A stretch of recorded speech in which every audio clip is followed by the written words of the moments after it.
Hi, welcome to this week's Workplace series. So when you're driving, are you the person who's always in the fast lane? You're weaving between the traffic? You're taking those shortcuts because you're always trying to get there as fast as you possibly can? Or are you the person who is quite happy just to pick a lane, settle in, and stay the course? Now, neither, of course, is right or wrong, but it's a great analogy to explore in the context of how you manage your time and your energy, because how you drive often mirrors how you lead at work. Why? Because we're creatures of habit. And if we're the sort of person who likes speed or likes doing things slowly, that is often something that we carry into other aspects of how we work.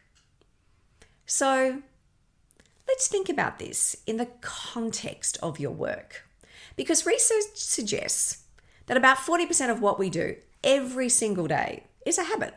We just do it in a certain way, at a certain pace, because that's what we always do.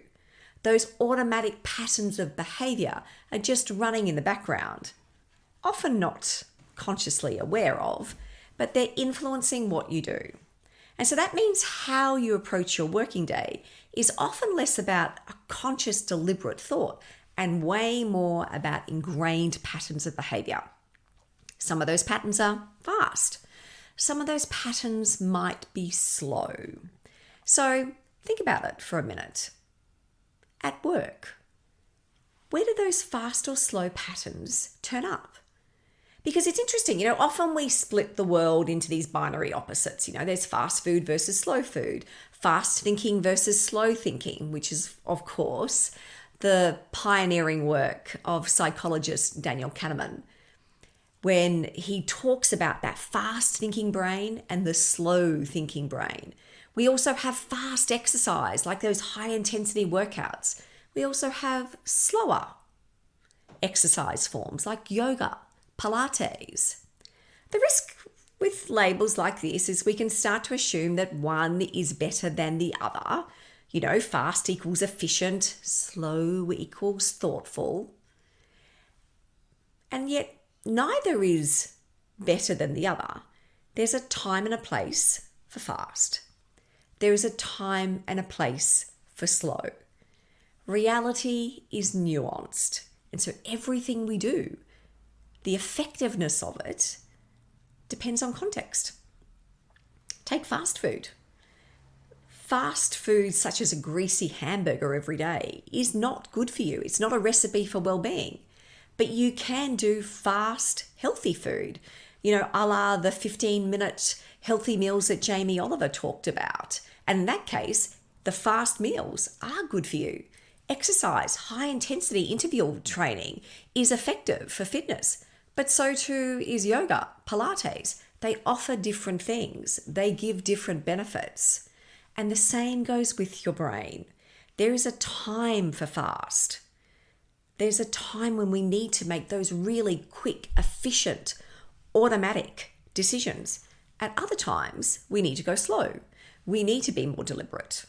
We need to ponder. We need to wonder.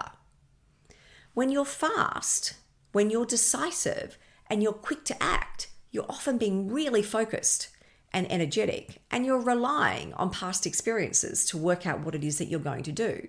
And used well, that can be incredibly powerful.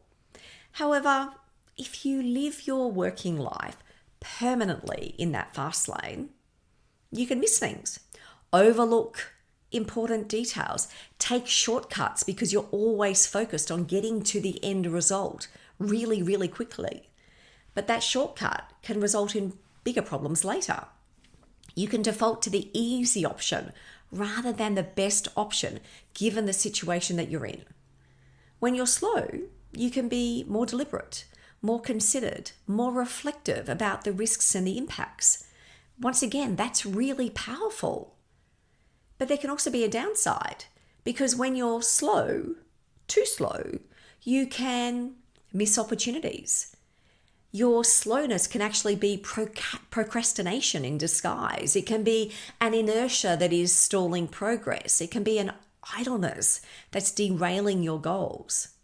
So like most things in life, it's about finding that balance. It's choosing fast or slow, given the context and what is fit for purpose. So when does it pay to be fast? It pays to be fast in the context of your working day when there's a decision that needs to be made, you have all the details that you need, and you need to make that decision really quickly. For example, if you're in a crisis, if you're slow in that situation, you're really just putting something off that actually needs to be done. In those moments, you need to take action, swift, decisive action. And sometimes you're doing that knowing that you don't necessarily have all the data to hand. Another time, you're on deadline and the work simply needs to be done. You don't have time to wonder about multiple alternatives. Next, you know exactly what needs to be done and how to do it because you've got the experience. And in that case, there's no value in overthinking that routine decision. And when you're juggling those competing priorities and you need to quickly sort through what's urgent and what can genuinely wait. And lastly, if you've got lots of energy, and in that case, the going fast is what is giving you that extra momentum to keep going. Fast in those scenarios is not careless. It's being really clear and really purposeful that this is fit for purpose, given what I know and the context in which I'm in. But of course, it pays to be slow on occasions too. For example, when the decision's complex and there's lots of long-term implications and ramifications and lots of stakeholders, and also lots of unknowns. In those situations, you want to pause, consult, and think through the options. It might be that you also need to research, explore ideas, and gather data before reaching what will be the ultimate, optimal conclusion.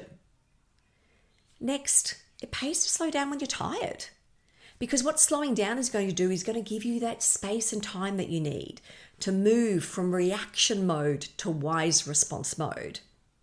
And also, when you're experiencing something important, it might be something that's new, something that you haven't experienced before, or you really need that deep, meaningful connection and conversation.